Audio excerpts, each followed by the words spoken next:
Am I the a-hole for crying of sadness when my sister announced her pregnancy?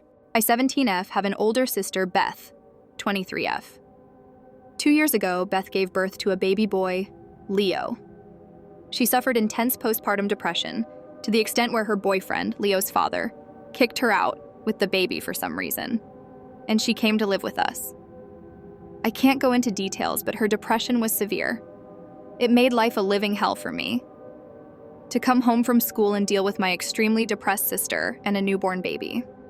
At the time, Beth literally couldn't stand to even look at Leo, and my parents were busy with work, so I was put in the difficult position of doing most of the care for baby Leo, even though I literally had zero experience with babies, and my depressed sister wouldn't lift a finger to help. I would describe that year as the worst of my life. I feel like my sister's postpartum depression was rubbing off on me because I felt sad every day.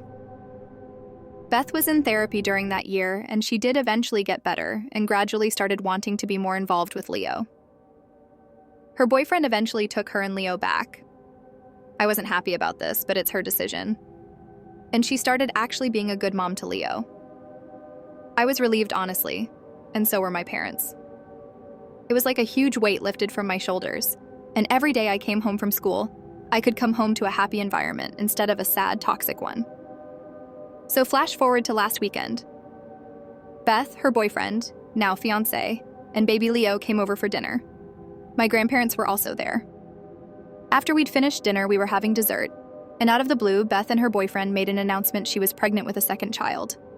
I did try to put on a brave face and not show my emotions, but I was teary-eyed and my grandmother noticed.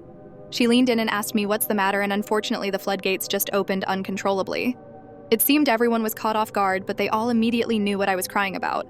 I could hear Beth's boyfriend mutter something and then storm off out of the room. But I didn't catch what he said. Beth started snapping at me, and it's a bit of a blur, but I think she asked, "Why the hell are you crying?" And I said something like, "How do you know you won't get depressed again and I'll be put in the same position?" She was really angry, and my parents had to defuse the situation and send them home. Now, in the aftermath, I'm getting a lot of criticism from my parents. They think I overreacted and made a happy moment into a sad moment. They believe Beth is right to be pissed. They wish I could have been more supportive and happy for my sister, instead of making it about me and my feelings. They also think I'm an asshole for questioning her choice to have another child, just because she had postpartum depression after the first child. I'm not an expert, so I don't know, but it's a big fear of mine that the same thing will happen again and I'll be stuck in the same position. Am I the a-hole?